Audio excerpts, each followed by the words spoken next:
Hello and welcome to another episode of Two Guys and a Chainsaw. I'm Todd. And I'm Craig. This week, I pulled something out of the ether for us. This just came across one of my Facebook... Are you in any of these, like, Facebook fan pages or anything about, like, horror in general, horror fans or anything like that? Maybe a little. I don't know. I mean, I try to keep up with stuff, but yeah, I see some of those posts. Yeah, I get these posts, and a couple of these pages I'm part of anyway, they'll pull up some of these old movies and show about 10 little screenshots of them and have a little write-up about it, and oftentimes it's stuff that I haven't ever heard of before, just very, very obscure films.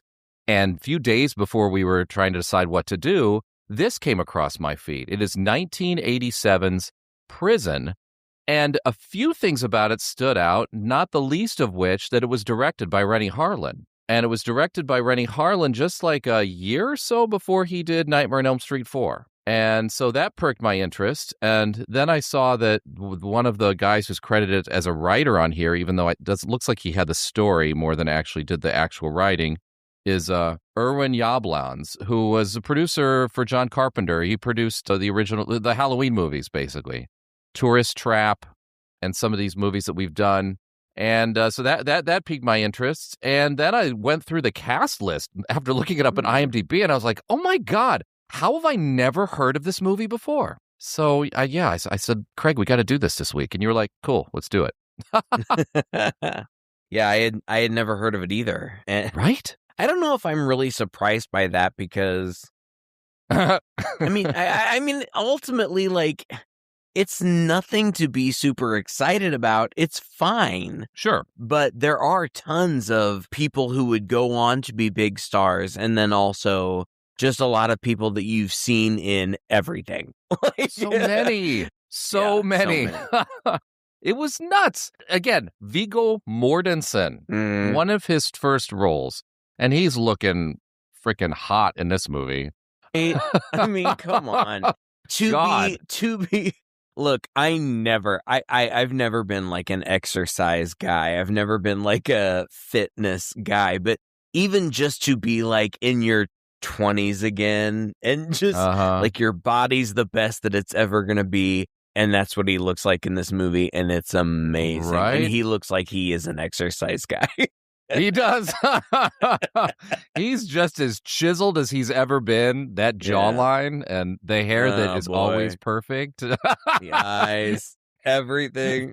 This guy. And he's playing it to a T. He's a prisoner in this prison, and all he does is like broodingly look around. That's all he does. All he does in the whole movie is brood. Right. And then in the end, he kind of fights and stuff. But like, there's not really any acting going on here. No.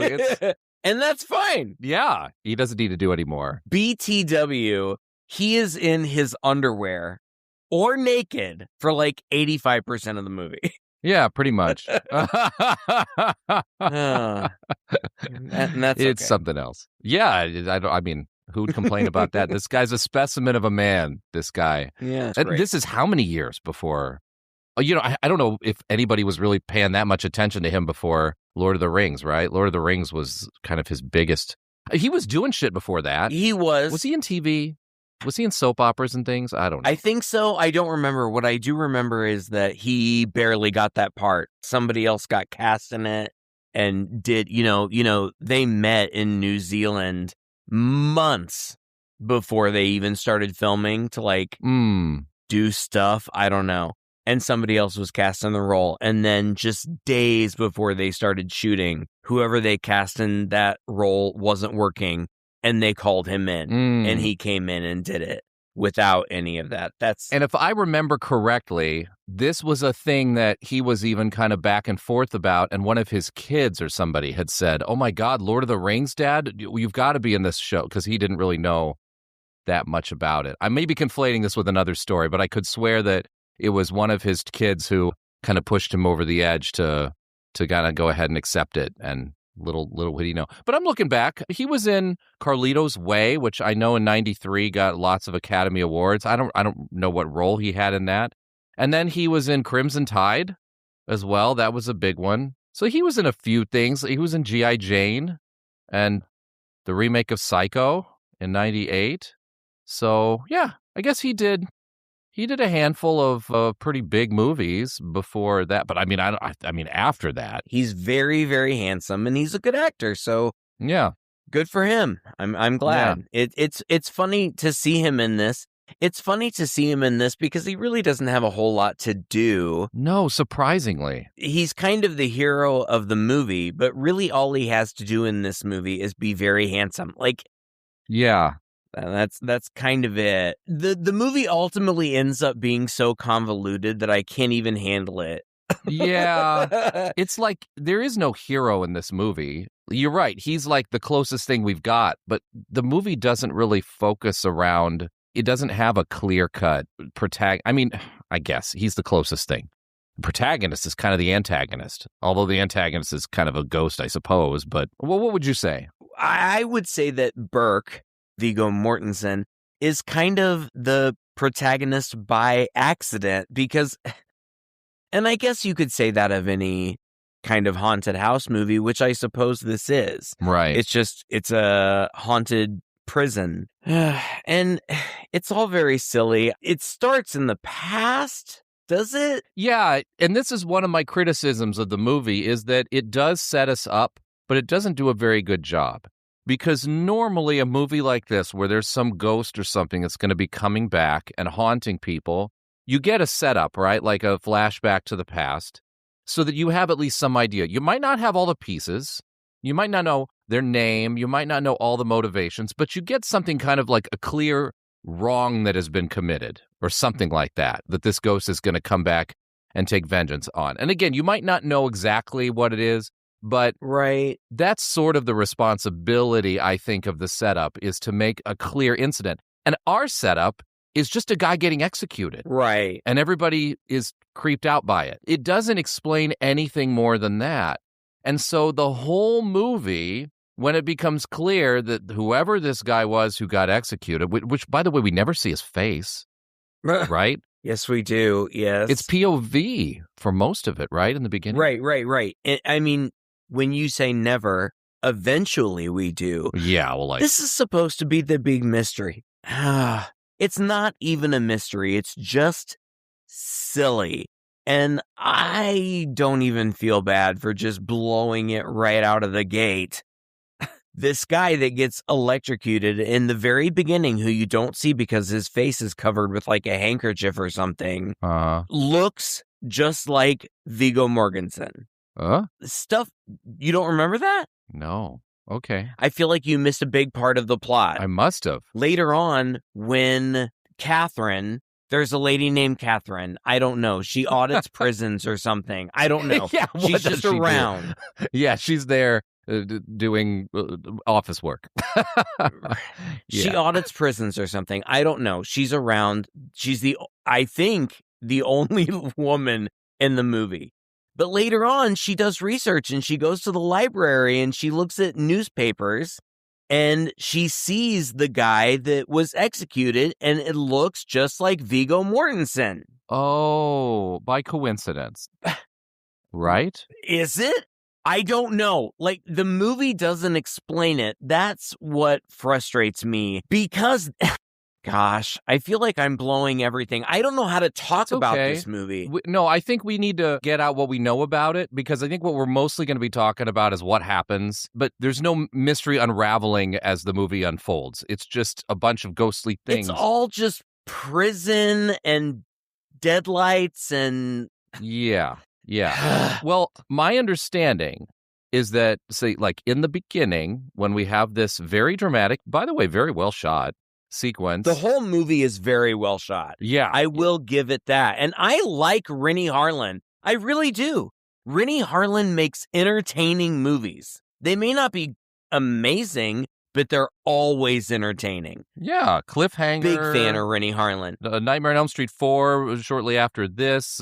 He did Cutthroat Island, which, wasn't a big success, but it was... Did he do The Last Kiss Goodnight? Yes. I fucking love that movie. Yeah, everybody loves that movie. With Gina Davis. Oh, it's so good. It's just a huge action fest of crazy. So good. He lived in China for a while and was shooting movies here. I know. I feel like there was a very brief moment in time where there was a slim opportunity that we might have been able to talk to him and we missed it. It wasn't even slim. It was just like we had a mutual friend, basically. I knew a guy through the mom groups and another family, basically, that had kids around, who was having a baby around the same time we were having a baby. So we were connected to them. And I met up with this guy. He was from Australia, or was it New Zealand? Can't remember which. And he's a VFX artist, and he was a good, close, personal family friend of Renny Harlin. And we all lived in China.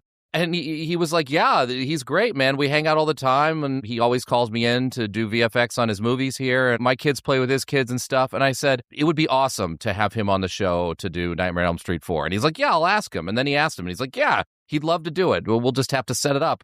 And then COVID kind of happened, more or less, I think. Oh, man. He left, and I can't believe we dropped the ball on that one. Yeah, if I had just pushed it, just a little bit, but I didn't want to be that guy, so I know. Whatever. Maybe in the future. Renny, if you're listening to this, we've done another one of your movies.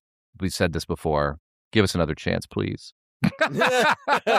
Huge fan. Huge fan. Fans. Deep we love Blue you. Sea? Did he do Deep Blue Sea? Oh, probably. Yeah. Love Every that great movie. Too. He did The Shining, didn't he? I'm sure he did The Shining. Yeah, I don't know. Anyway, I'm sorry. I interrupted you. You mentioned something that made me... Oh, it needed to be said. The movie is very well shot and very well directed. Yeah. In fact, Renny Harlin took this movie not because he was a fan of the script. Apparently, he was not a fan of the script. But he's kind of an up-and-coming dude. And Irwin Yablans liked to recognize early talent like he did with John Carpenter and kind of grab them while they were cheap. And he saw something in Renny and he was like, I want you to do this. And again, he didn't really care for the script, but he wanted to do this he wanted the drama of the prison movie. He liked the idea of doing a haunted house kind of movie in a prison, and he thought he could wring out, some interesting stuff. I would say maybe a little too much. But anyway, for what it is, interestingly well shot opening sequence where we don't really see this guy's face, and he's executed, and it's really well done, and it looks gross. I mean, I don't know what electrocution looks like, but probably doesn't look nearly as dramatic as the movies. But man, this makes it look like the most horrible way to die. And I was just thinking to myself as we were watching this, like, whose idea was this to execute people with an electric chair? It just looks very inhumane. Mm-hmm. Anyway, that happens, but we're not the only people freaked out by this. There is a prison guard, I guess, warden, somebody who they're sweating bullets. He's a warden at the time, right? And he is sweating bullets. Did you recognize him? He was so familiar to me. Yeah. Lane Smith is his name, and I had to look back at what he was in on IMDb, and honestly, nothing like super stood out to me. As you all know, I'm an English teacher, and decades ago, I used to teach a play called Inherit the Wind, and it was a lovely play, and he was in one of the film adaptations, a later film adaptation of it. I think it was made for TV, and that's definitely what I remembered him from, but he was just so familiar. Like, as soon as I saw him, I thought this guy was in everything in the 80s. Yeah, he's one of those guys. Well, he was in Dark Knight of the Scarecrow. We did that. Oh, right. He was the mayor in Red Dawn. He was in the TV show V. And like you said, he's been in a lot of stuff, like episodes of The Twilight Zone and Amazing Stories, a lot of TV. Alfred Hitchcock Presents and Murder, She Wrote. He was just everywhere. He really was. But you're right. Like, there's not like one thing where he got his star moment, but he's totally recognizable. And he's funny because, he plays the warden in this early scene. Like, he oversees this execution. And I don't know, it's all of a minute long, maybe. And right before the guy dies, he like pulls a cross necklace off of him and just takes it. No explanation. Doesn't matter. Whatever. And then they electrocute the prisoner, and then he wakes up as though it was a nightmare, very dramatically. Now, sweating bullets. Yes, sweating bullets. Now, I legitimately think that this actor, Lane Smith, is probably a very good actor, but I feel that he was directed to be so melodramatic in this movie. It's so insane. Yeah. It's crazy. You're right. And it's in his face for a lot of it, right? Like he's this tough as nails dude, and there's several scenes early on in the movie that are painting this picture for us. Now, what isn't explained and is supposed to be the big reveal later is, and correct me if I'm wrong about this, Craig, is that he set this guy up. Yes. That he murdered someone. I don't know who. I don't know how. Right. I don't either. Nothing is ever alluded to or whatever, but it's just one character's line at a late moment in the movie that says that he set this guy up to take the fall for him. That's it. Like, it's a one line later in the movie. Yeah. So there's no mystery build unless I miss something. There's no, like, anybody discovering something or any hints at this. It feels like there's a story there, but we don't know what it is. We're never clued in. Oh gosh. Frustrating. And it is frustrating because now I want to tell our listeners, like, I want to frame the story of how this gets revealed, because that's the whole movie. But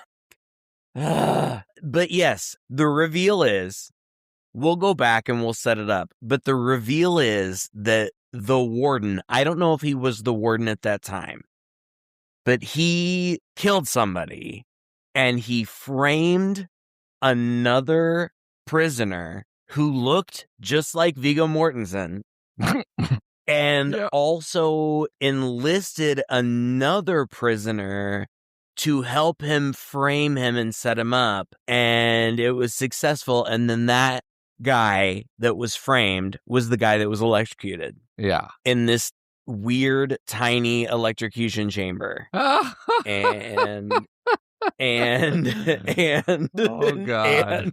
And that's the guy that somehow has been sealed up in that electric chamber. What? But gets out. How? I don't know. What did they do? Okay, are we to believe that after this guy was electrocuted, with his body inside, they just closed up this chamber, sealed it up, and then bricked it up afterwards? It's not even bricked. It's like they poured concrete all around it or something. It's weird. It doesn't make any sense. It makes no sense. It's weird. It doesn't make any sense. But the setup is, I don't know if that's why that prison closed. Like, I don't know. But that prison closed. But they need to open it now because there's a surplus of prisoners. And though it is dilapidated and in terrible condition, they need to move a bunch of prisoners in there, and they're going to make this guy, this Warden Sharp, Lane Smith, they're going to make him, though he has been retired for a long time, because seemingly he is unwell, they are going to make him the warden of the prison. Oh, man. And Catherine, the prison auditor, apparently, goes in there with him, and it is like it's a mess. Like it's totally destroyed. And she's like, "This is a mess. You're gonna clean it up, right?" And he's like, "No, the prisoners will be here in an hour. They'll clean it up." It's so absurd. What's also absurd is Catherine is the one who just insists he needs to be the guy to run the prison, right? No. I don't know. Was she arguing against him or for him? I don't know. For some reason, I have it in my mind that she was the one who insisted that he needed to be the one to run the prison. But then, like, she spends the rest of the movie pretty pissed off that he's the one running the prison. Oh, my God. It's crazy. And this was filmed in the actual Wyoming State Penitentiary, which had been slated for demolition. I don't think this was the only movie that was filmed there during this time, but they were able to basically have carte blanche, run of the place, destroy things if they wanted. There was no attempt to preserve anything here. So I guess they took advantage of that. Like, the prison walls didn't even have a gate in them, or at least not a big dramatic gate. And so they carved out, and so obviously too, carved out a giant chunk of the wall to create a gate so that, you know, they could move people in and out here and make some dramatic scenes around it. And that's one of the first things we get, right? So once the prisoners show up in a bus, and Viggo Mortensen is one of them, and then a couple of prisoners try to escape in a bus. Yeah. I don't know. Like, it's a very big dramatic scene. It's a very dramatic scene. And I feel like though I have a full page of notes, I don't really remember a ton of things that happen. I do remember this big bus chase where one character, he ends up being important. What is his name? Oh, the guy who was... Glasses. The guy who wears glasses. Rabbit was his name. Rabbit. Played by Tom Everett, yeah, who's been in a lot of stuff. Yes, and I didn't know in this moment that he was going to be important, but whatever. Like, the bus that they came in on, the guards get off and they're, escorting everybody off, but he steals it with another guy who has no part of it, like no plan of stealing it, and just drives it around the yard. Like, he tries to get out, but they close the gate and it's all kind of stupid, but they end up getting thrown in solitary, which apparently is in a basement that is flooded, which apparently also was real. Like, yeah. I just couldn't believe that they were going to throw these guys in solitary in a place that was flooded. Now, when they actually get into their cells aren't flooded. Oddly. But before I saw that, when they were escorting them in there and everything was flooded, like ankle deep, I was like, man, that really would be torture. Right. Like, if you really wanted to torture somebody, put them in solitary confinement in a room full of just like ankle deep water, because what do you do? Like, you can't lay down, you can't sleep. That would be terrible. But that was just my random feelings. And that it comes up again later, but I don't know. There's also, I don't know, this is where we kind of get introduced to everybody. Do you want to introduce everybody? Oh, God. I don't think I can, because I don't really know their names. I was not spending a lot of time, sorting out their names. I tried to write them down. Burke, who is our main guy, Lord of the Rings, Viggo Mortensen, he makes friends with a guy named Lasagna. Yep. And they're good friends throughout, and that's important. We meet, I guess, who's kind of supposed to be a secondary bad guy named Rhino, who is this big, scary, ginger-looking guy. And did I read that he was actually a convict? Like, a lot of these guys in the prison are actually convicts? I don't know. It is weird, but I mean, why not? I mean, they're just people. I don't know. I know, but I mean, just like, you'd think it would kind of disrupt their, I know. Yeah, right. Also I get it. Cause some issues like security. I don't know, Yeah, it's surprising. Yeah, it's surprising. But I actually thought that he was very intimidating. I was scared of him. He was. The way that we meet him is that they all get paired up with their cellmates or whatever. And he's huge, and he gets paired up with this little tiny 19-year-old guy, and he makes a point of basically telling him, "You're my bitch." And then throughout the rest of the movie, that guy just is kind of his silent bitch. That was weird. That was so weird. He's following him around with like a stereo playing music for him and shit. Like, what was that? But gosh, I don't remember if that kid, that young kid, ever speaks at all. But like, he seems terrified when Rhino basically says, "You're going to be my bitch." But then after that, while he is the bitch, like, he is glued to Rhino's side. Yeah. And he reacts in such a way that, like, yeah, that's my man. Like, it's weird. Oh, gosh. I see where you're going. Yeah. Lasagna's cellmate is named Tiny, played by, I don't know his real name, but he went by Tiny Lister. Yeah, Tom Lister. Yeah. I know him from Friday, and of course, a bazillion other things, but I know him from No Holds Barred with Hulk Hogan. Do you remember? No. The big wrestling movie. Yeah, that was the big wrestling movie. That was God, so much. He was Hulk Hogan's nemesis in that. What a big, scary guy that guy is. Oh, yeah. Didn't he die fairly recently? Did he? Oh, man. I don't know. Yeah, 2020. Oh man, I didn't know that. That's a bummer.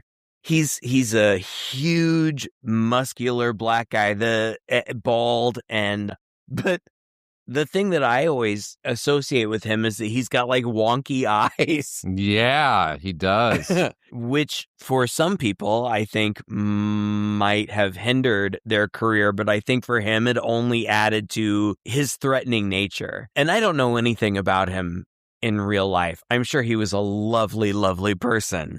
But he plays these threatening characters. Does it well. And that's what he is here. And he only has a small part, but I was excited to see him. Yeah. You said that you were surprised that you hadn't heard of this movie. I'm not surprised that I haven't heard of it, but I am glad that I have seen it now because it's such a great throwback. Like there are so many people who pop up in this movie that Yeah. and it's again we've been doing this for over 10 years and we've seen virtually anything, like everything. It's hard for us to unearth things that we haven't seen. And to see something like this with so many familiar people in it, it's a lot of fun. Yeah. On that level, if nothing else. This is a linchpin film for 6 Degrees of Kevin Bacon. Yeah. Like if you're going to play that game, you need to know this movie. You know, again, not like big names necessarily. Right. Even Kane Hodder's in this. He apparently plays the executed guy. I think Charles Forsyth was that. At the end? Was that him at the very end? Yeah, at the end. Oh, yeah, because I think that I saw that he was in it, but I never found him. But that makes sense. That's that silly ending. I mean, what do we say? I mean, it's a haunted prison movie, so I don't know what to jump to. I would say what happens for the first for too long, I thought, at least a half an hour, is just regular prison shit. It's like prison movie stuff. We meet these people. This guy's quirky. These guys are silly. These guys are fighting a little bit. These guys have an issue with each other. Viggo Mortensen's character has to kind of prove that he's tough. He grabs the balls of that one dude you were talking about, who was the big hulking dude, who himself clearly isn't very tough because he just stands there and lets him grip his sack until he lets go. Like, what? Like some of these scenes were really ridiculous. Do you remember? The only other time that I recall seeing that exact same scene, do you remember? Oh, shit. Oh, yeah. What movie was that? Called? That dinosaur movie? Yes. Tammy and the T-Rex. Yeah. And it was the same deal, right? Those guys grabbed each other's balls. The idea is that once your balls have been grabbed and squeezed, you can do absolutely nothing but stand there in agony. When I'm telling you, an arm is going to swing over. I will be in agony, but I will be moving something to get out of the way. But I don't know. It's never happened to me before. Maybe I'm wrong. It was not the way it goes. I don't know. Yeah. So there's all this shit going down. And there's just a point where I'm like, are we going to get to some spooky stuff? Or is this just going to be kind of a prison drama? And I feel like Renny Harlin really just kind of wanted more than anything to make a bit of a prison drama here. Because a lot of it is this. But then when the kill scenes come, they are good. They're really good. They are good. And what instigates it is that Burke, our main character, and I have another name, Burton. I don't know who that is, but they're assigned to excavate the death chamber. Yes. Well, none of this is ever explained. Like this at the warden's request, though. At the warden's request, like, so ultimately you can infer, I suppose, what's going on, but you cannot infer why this quote-unquote death chamber has been encased in some kind of magma. Like, it doesn't make any sense. You're right. It's hilarious. By the way, did you not see this coming a mile away, though? Not that bit. But as soon as because I was like, where's this movie going? What is going to happen here? I have no idea what is going to be the instigating point. And when they handed these two characters, our main character, a pickaxe, and sent him downstairs, I was like, oh, he's going to open the hidden chamber. I, at that point, didn't even know what the hidden chamber was because there was no indication that this had been sealed up.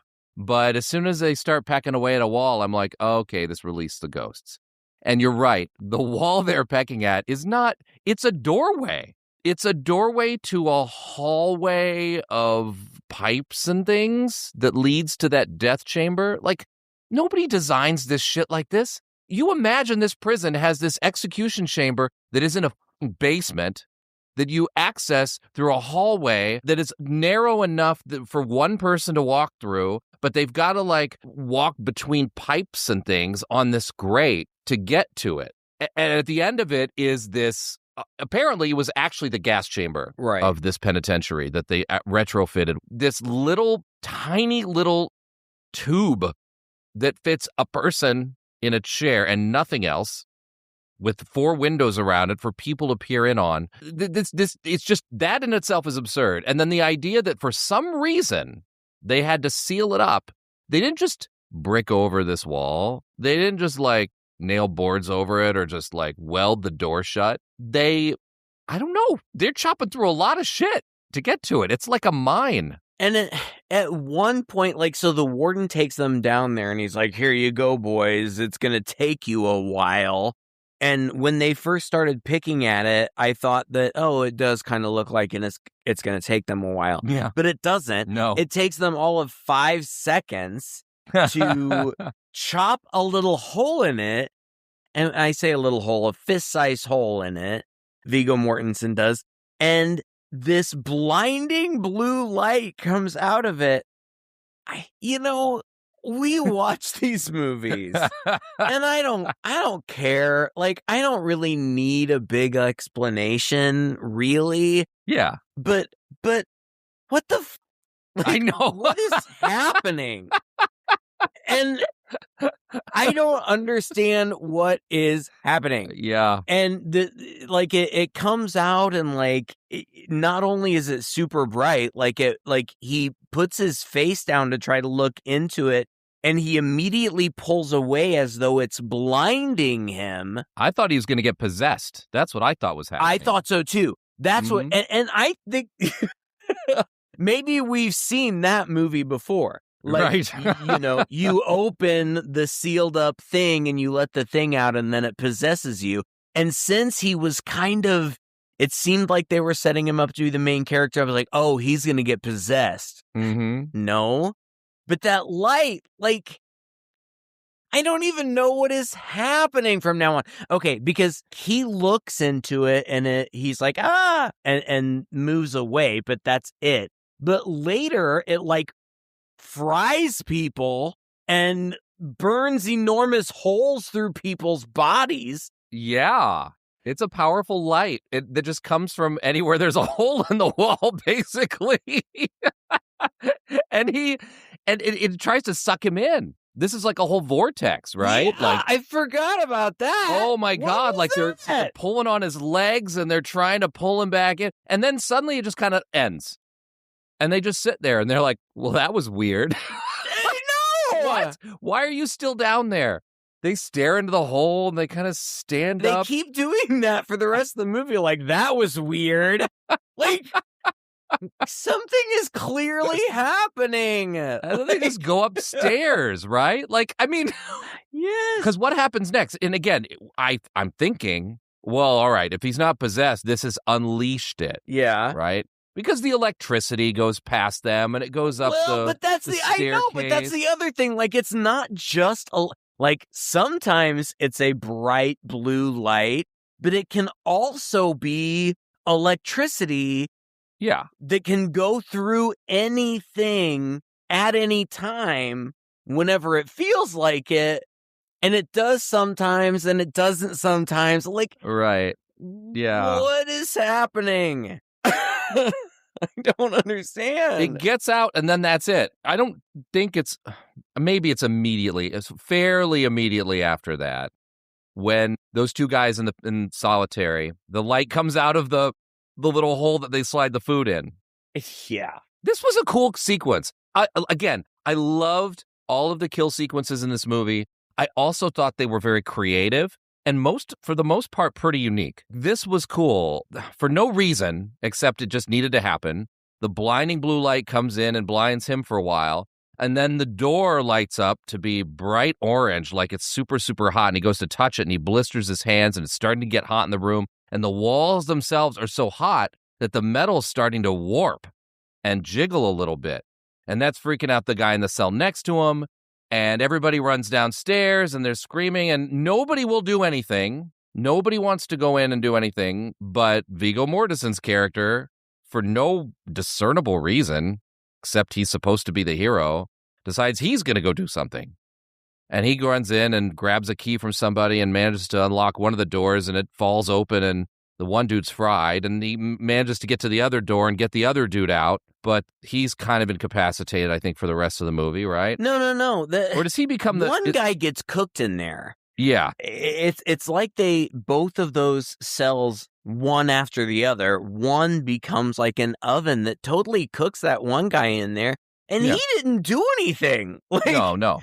He didn't try to steal the bus. He was just some random guy, and he gets cooked in there. Yeah. And the guy in the other cell is Rabbit, the guy that tried to steal the bus. And Viggo Mortensen pulls him out right at the last minute, and he's okay. But then immediately after that, Rabbit comes to him and is like, I'm gonna break out. You guys, went in on it or whatever. And I don't know. They're like, I don't know, maybe, whatever. But when he tries to break out, like you said, the evil can be electrical randomly. And I feel like at some point it shuts all the electricity down. And so Rabbit is able to sneak out before they do lockdown. And then people kind of cover for him or whatever. So he's trying to escape. And then his death is, I liked this character and the fact that he was trying to escape. I was wishing the best for him. And I certainly didn't anticipate what was going to happen to him. The death scenes in this movie, the kills in this movie, and now, thinking about it, I don't even necessarily remember a lot of the ones that come after. But the cooking in the cell was scary. And this one I thought was pretty great too. Yeah, it was reminiscent of, you could see somebody watching this and being like, oh, this guy needs to direct the next Nightmare on Elm Street, right? Oh, yeah, absolutely. This is almost like one of those Freddy dream sequences where he's crawling through that same... Now, I'm not sure. I guess he thought he could get out through the basement or whatever, because I'm pretty sure this is that same passageway that they unearthed downstairs, right? No, it's not, because it's below the... Oh, God.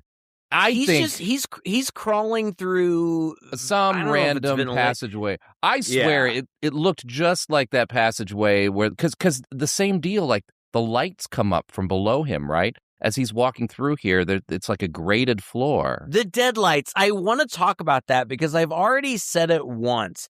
But when I say that, I'm making reference to Stephen King's It, and specifically the first film adaptation, the made-for-TV movie one. Yeah. Because anytime those lights were approaching characters, they were always coming up like through grates or, Yeah. It's exact. It's like an approach. Yeah. Yeah, it's an approach of lights, but it's not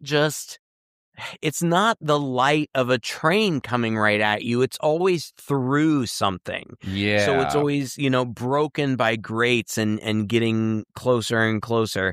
And the first time I saw it, I thought, oh, that's funny. It reminds me of It. Yeah. But then they kept doing it over and over again. Right. it's the deadlights. And and I just started referring to, the deadlights got him. Because they keep getting people. It's true.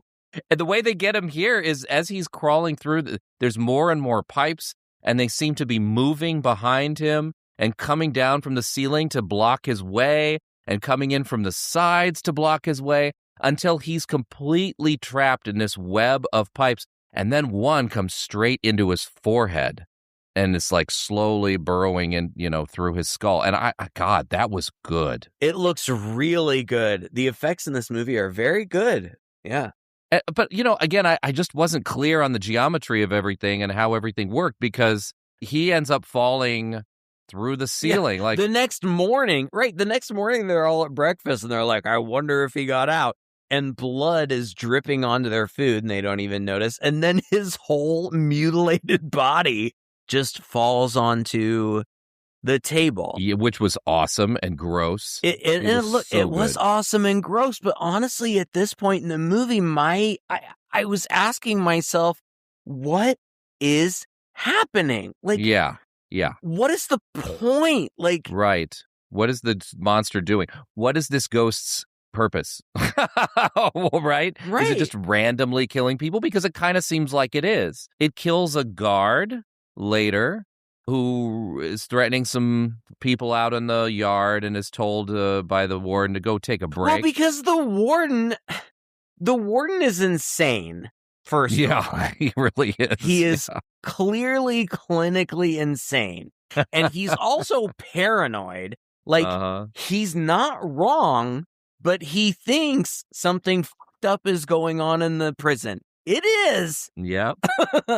But he's also insane. And so he's insisting that somebody confess to this murder. Okay. All right, prisoners. Somebody confess to putting this guy up in the ceiling and mutilating him with cords and tubes. And I know it was one of you. I know one of you did it. Somebody confess. Oh my God. So he forces his subordinates to drag them all out into the yard in the middle of the night, burn their mattresses. Yeah, that was cruel. Strip them to all but naked, and then make them stand out there.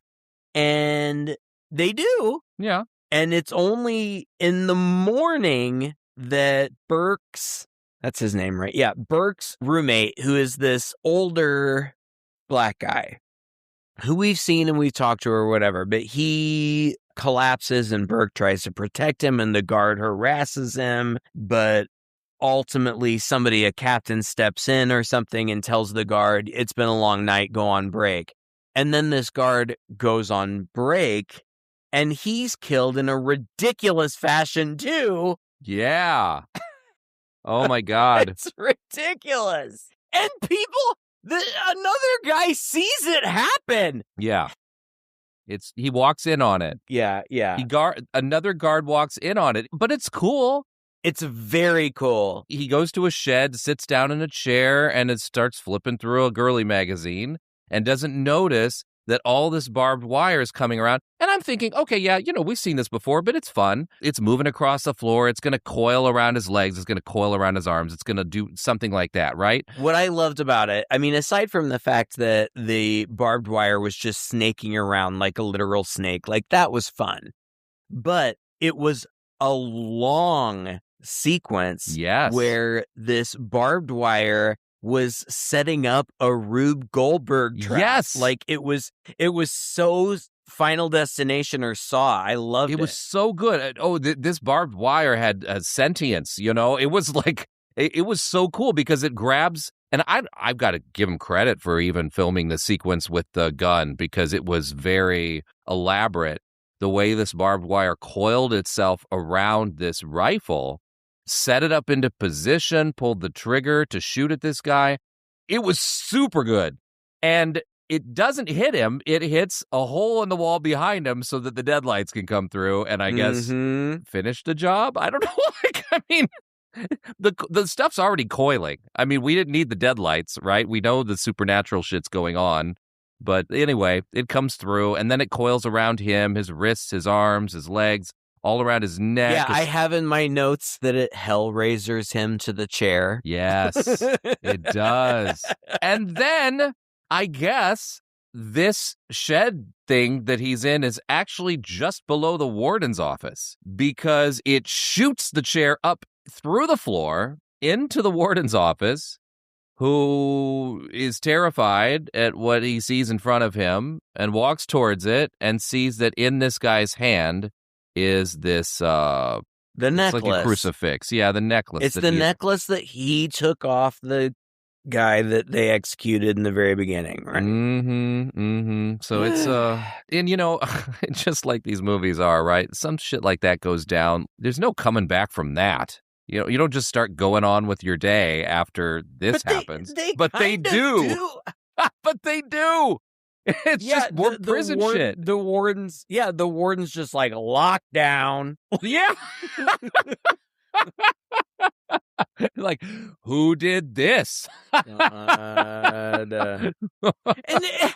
not only that. Okay, so then Burke's cellmate, the older black guy, somehow, inexplicably, gets one of the guards' rifles.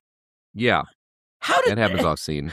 Off scene, we have no idea, but he has it and he's pointing at them and he says, sort of kind of accusatory things about the warden. He's like, you killed a man and I saw it or something. I don't know. But then he shoots himself in the foot to be able to be taken to the hospital. And for some reason, Burke is locked stark naked in like a small solitary cell. Yeah. I don't know. And then later when he comes back, when we come back to him, he has underwear. So I guess somebody passed him some tighty-whities at some point. I don't know. I noticed that too. That was, I couldn't explain that one. I don't know. I thought he's going to come running out of there naked. By the way, I do want to point out that the man we were talking about earlier, the cellmate, Lincoln Kilpatrick, has been in some significant movies. I don't know about you. I was a big... Is this the cellmate? Yeah, the black guy. Okay. Did you ever see The Omega Man with Charlton Heston? No. Oh, God, I loved that as a kid. It freaked me the hell out. And he was Zachary, a pretty significant guy, one of the bad guys in Omega Man. I just wanted to point out. He was also in Soylent Green and some other movies earlier on. I feel like he was one of the better actors in this entire film. He's good. He was really good. He did a great job in that. Yeah, so that happens, right? And we get another kill sequence, too, with one of the other guards.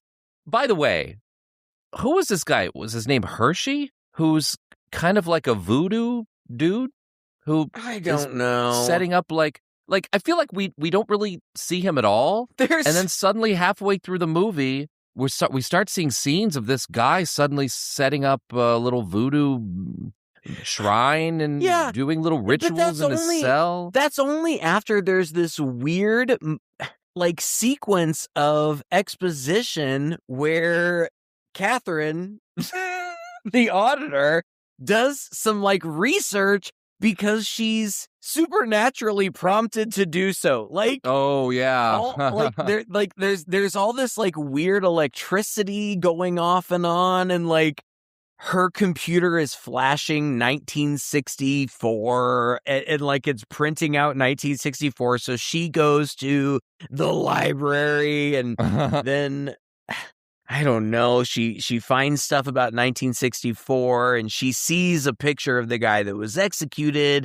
and it looks just like Viggo Mortensen. And so she knows something's going on and who knows? But then we cut back to the prison where you're right. That one guy, when he was being interned, I guess, at the prison, the guard tried to take his necklace and he was like, no, you're f***ing with my religion. So we know that he's religious or whatever, but then he's like, I know what's going on.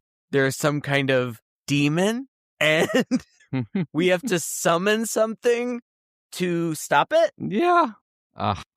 So he does? Oh. It's so weird. He has to conjure some spirit to make it stop. I don't know. Right. And he does his little ritual and it involves carving his chest. A circle into his chest. Gross. Yeah, it was gross. I want to know how he got all this stuff in his cell. Didn't they confiscate everything from their cells? Right. How does he still have all this in a broken piece of mirror and everything like that? I don't know. But you're right. He carves this thing into his chest and he goes through this whole sequence of conjuring the demon or whatnot. And on cue, a hole in the wall appears and the deadlight comes through and it starts to aim directly at that hole in his chest, which starts to pulse. And I'm like, okay, is this going to like rip his heart out? Like what's going to go on here? It blasts a hole through him.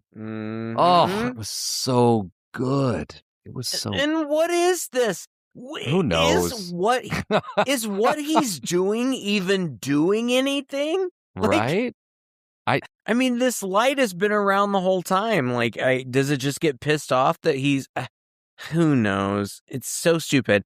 And then the electricity starts going through all of the bars and killing the guards. And they had handcuffed everybody to their beds because they couldn't lock down because the electricity had been out. But then the electricity magically breaks everybody's handcuffs. Yeah. So one at a time.